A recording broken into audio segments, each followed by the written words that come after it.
Жохан жазған ізгі хабар 19 тарау.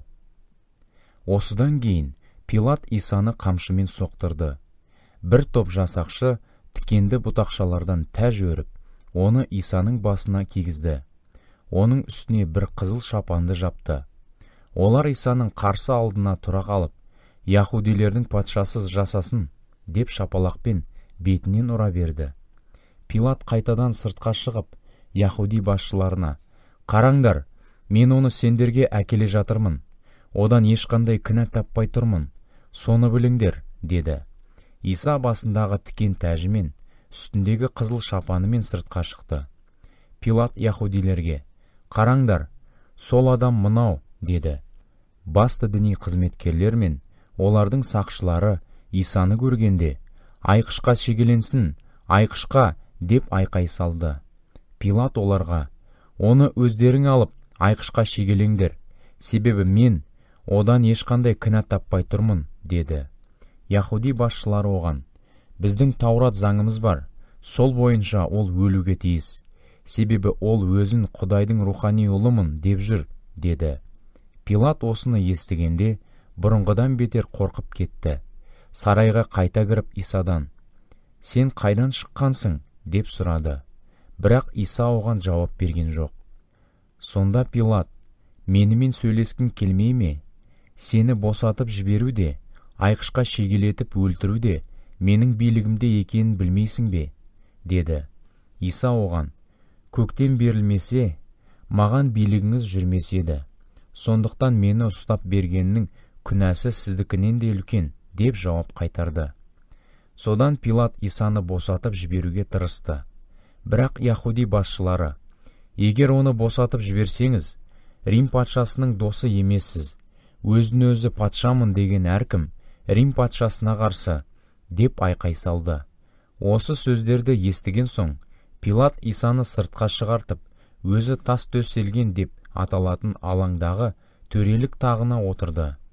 Сол алаңның жергілікті аты Ғабатта. Бұл құтқарылу мейрамынан бір күн бұрын түскі сағат 12-лерде болған еді. Пилат Яһудилерге: «Міне патшаларың», деді. Бірақ олар: «Алып кетіңіз, оны айқышқа шегеленсін», деп айқай салды. Пилат оларға: «Мен айқышқа сендердің патшаларыңды шегелетейін бе?» деген сұрақ қойды. Басты діни қызметкерлер: «Рим патшасынан басқа ешқандай патшамыз жоқ», деп жауап берді. Сонда Пилат олардың дегеніне көніп, Исаны айқышқа шегелеп өлтіруге бұйырды. Сонымен жасақшылар Исаны ұстап алып кетті. Иса айқыш ағашын өзі арқалап қаладан шықты да Маңдай төбе деп аталатын жерге қарай бет алды. Мұның жергілікті аты Голгота. Жасақшылар Исаны басқа екі адаммен бірге, біреуін оң, екіншісін сол жағына, ал орталарына Исаны қойып, 3 айқыш ағашқа керіп шегелеп тастап, тік көтеріп қойды.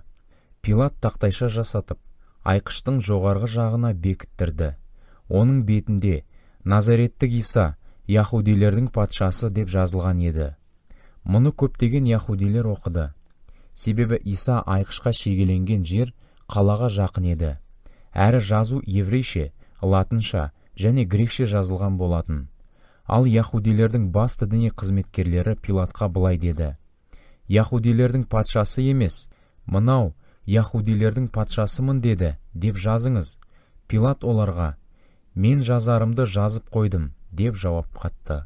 Жасақшылар Исаны айқышқа шегелеп көтергеннен кейін, оның сырт киімдерін 4-еуі тең бөлісіп, көйлегін де алды. Көйлегі басынан аяғына дейін тігіссіз тұтас тоқылған еді. Сол себепті олар бір-біріне: «Мұны жыртпайық, жеребе салып кімге түсетінін шешейік», деді. «Жау жамылғымды бөлісіп алады, киімім үшін жеребе салады», деп Забурда жазылған сөздер осылай орындалды. Мұны жасақшылар жүзеге асырды. Иса шегеленген айқыштың қасында оның шешесі нағашы әпкесі Клеопаның әйелі Мәриям және Магдалалық Мәриям тұр еді.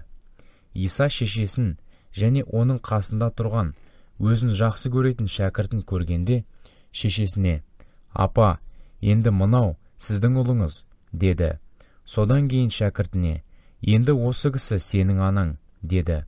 Сол сәттен бастап шәкірті Исаның шешесін қамқорлығына алды. Тиісті нәрселердің бәрінің түгел орындалғанын білген Иса бұдан кейін «Мен шөлдеп тұрмын» деді. Забурда алдын ала жазып қалдырған бұл тәрізді сөзде осылай іске асты. Сол жерде сірке суына толы құмыра тұрған еді. Жасақшылар бір сорғышты сірке суына батырып алып, сайсағыз бұтасының сабағына бекітіп, Исаның аузына тосты. Иса сірке суын сорғаннан кейін, «Енді түгел орындалды» деді де, басын иіп жан тапсырды. Бұл жұма күні, ал ертеңіндегі сенбі үлкен мейрам болатын. Шегеленгендердің денелерін мейрам күні айқыш ағашта қалдыру яһудилердің діни ережелерін бұзу болып табылар еді. Сондықтан яһуди басшылары Пилатқа барып, шегеленгендерді аяқтарын сындырып өлтіріп, сүйектерін айқыштан алып тастауын өтінді. Сонымен жасақшылар келіп, Исамен бірге шегеленген екі кісінің аяқтарын сындырды.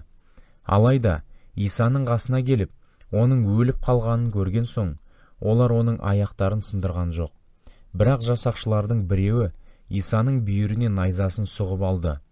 Сол заматта қан мен су шыға келді. Мұны көрген кісі, «Сендер де сенсін» деп бұған куәлік береді. Оның куәлігіне сенуге болады. Ол шындықты айтып тұрғанын біледі. Киелі жазбалардағы мына тәрізді сөздердің осылай орындалуы тиіс еді. Оның ешбір сүйегі де сындырылмасын. Бұл солай болды да, пайғамбарлар жазбаларының тағы бір жерінде олар өздері түйреген кісіні көретін болады делінген.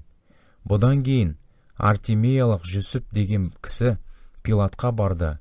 Жүсіп Исадан тәлім алған шәкірті болғанмен, мұнысын яһуди басшыларынан қорыққанынан жасырып келген еді. Осы кісі Пилаттан Исаның мәйітін айқыш ағаштан түсіріп алуға рұқсат сұрады. Пилат бұған келісті. Жүсіп барып, сүйекті айқыштан түсіріп алды. Никодем де сол жерге келді. Ол мәйітке жағатын мүр мен алоэ шайырының 100 қадақтай қоспасын әкелді. Никодем бұрын бір кезде түн ішінде Исаға келіп кеткен болатын. Екеуі яһуди халқының дәстүрлі салты бойынша мәйітке осы хош иісті қоспадан сала отырып, оны бәтес орауышқа орады. Исаны айқышқа шегелеп өлтірген жердің маңында бір бақ болатын. Бақтың ішінде әлі ешкім қойылмаған бос қабір бар еді. Яһуди мейрамының қарсаңы болғандықтан және қабір жақын тұрған соң, олар Исаның сүйегін соның ішіне апарып қойды.